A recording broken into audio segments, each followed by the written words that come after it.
Hello, I'm Robert Erickson, and I've worked professionally in the landscaping industry for over 20 years. I also train and consult on request. Here are a few clips of what I do, and you may decide you're in need of my services. I do trainings in arboriculture. Planting trees today. This is a large B&B. B&B means balled and burlap. What it is these trees, when they're dormant, like if it's a deciduous tree, in the off season when they're not growing, they lose their leaves. Deciduous means they lose their leaves in the fall. And that's the best time to excavate these. They do them with big machines. They cut the roots. And so to plant these things, it's always best to do it in the off season in the winter. Okay, so the most important thing about transplanting a tree is about the height of the root ball. And to find out what height you plant it at, is first thing you have to do is find the root flare. Root flare is the part of the trunk of the tree that starts to flare out. The reason that's important is because this root flare at this juncture right here should be 2 or 3 inches above the existing grade. Existing grade being the grade around that you haven't disturbed. 2 or 3 inches above existing grade. The reason that's important is because you've got 2 different systems going on. You've got one system, a root system below the ground. You've got another system, the stem or the trunk above the ground. And they do different things. And because they do different things, they have different tissues. The tissue on the trunk is not made, or it can't withstand being underground. So this tissue can't be down deep in the ground like the root tissue can. If it is, it'll rot. And that's what will happen. If you have too much material built up on the trunk itself, eventually you can get rot. You can bring microorganisms in to attack the tree, and it can rot this bark. Okay, so the vascular system of the tree is right below the bark. You know, trees are as alive as you and me are. And their vascular system is along the outside of the bark that comes up. So you've got to be really careful not to damage this, because you can cut off some of its circulation system. I also train in irrigation.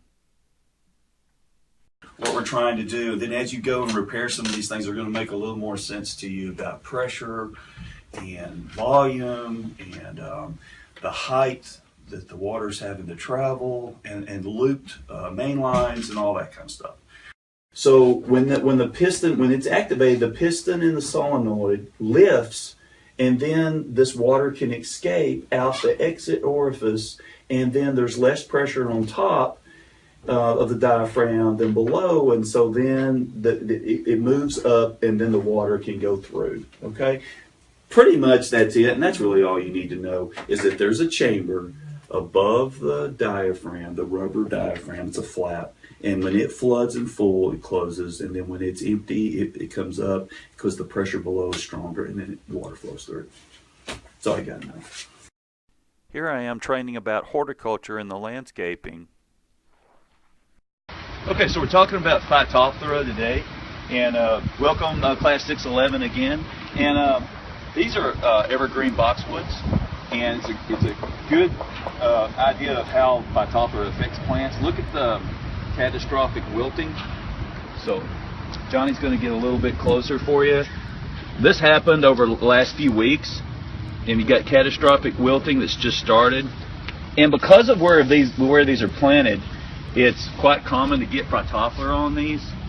You can look at the small island where these are planted, and we know for a fact there's no drainage underneath here. We had a contractor put this in about 5 years ago.